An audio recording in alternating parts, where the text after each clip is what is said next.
Good morning friends. आज के इस वीडियो में आपका ये भाई, आपका ये दोस्त आपको क्लास 10 के एक्सरसाइज 4.2 का जो क्वेश्चन नंबर 1 है, इसी का पहला नंबर क्वेश्चन सॉल्व करवाने वाला है। यहाँ पे इस क्वेश्चन में हमें एक द्विघात समीकरण दिया गया है और इस द्विघात समीकरण का मूल हमें गुणनखंड विधि की सहायता से ज्ञात करना है।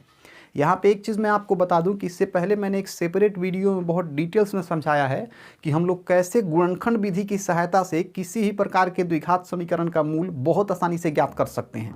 अगर आप एक बार वो वीडियो देख लेते हैं तो मुझे नहीं लगता है कि इस क्वेश्चन को सॉल्व करने के लिए आपको किसी की हेल्प की आवश्यकता पड़ेगी, आप खुद से इसे सॉल्व कर सकते हैं।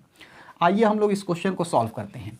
तो मैंने आपको उस वीडियो में समझाया था कि सबसे पहला हमारा स्टेप ये होगा कि हम ऐसा कोई दो ठो नंबर ढूंढेंगे, दो ठो संख्या ढूंढेंगे जिनको कि आपस में गुना करने पे हमें एक गुना माइनस 10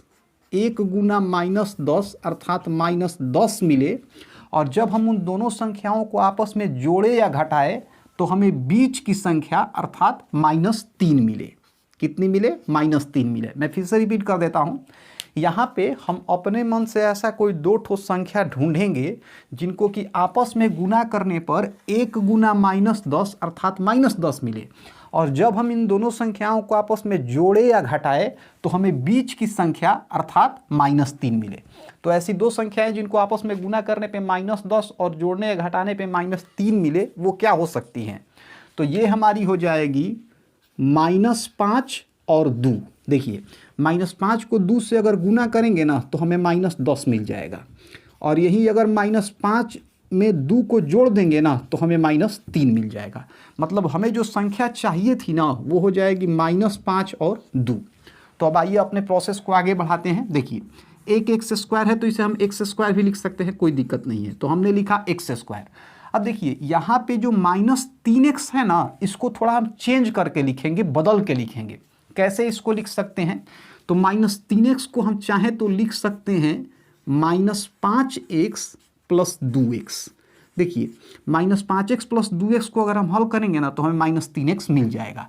इसके बाद माइनस है तो यहाँ माइनस दे देंगे, फिर 10 है तो 10 और बराबर में 0। अब इसके बाद क्या करेंगे? इसमें से दो दो नंबर का ग्रुप बनाएंगे।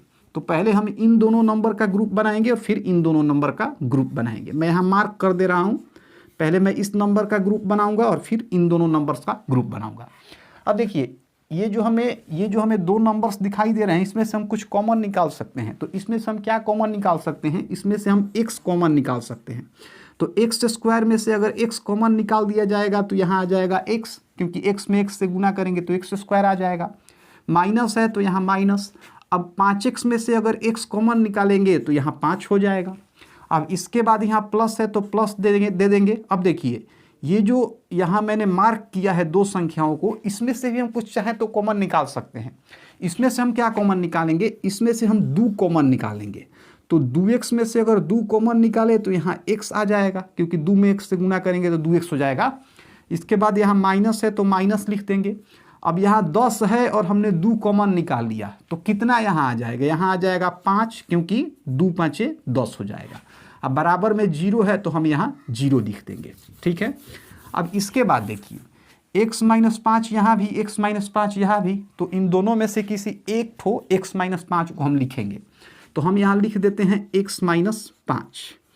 अब इसके बाद देखिए, यहाँ x बाहर है, यहाँ 2 बाहर है, तो इन दोनों का मिलाप करा देते हैं ताकि दोनों एक साथ मिल करके अंदर हो जाए। तो x और +2 को एक साथ लिखेंगे। तो यहाँ लिखेंगे x + 2।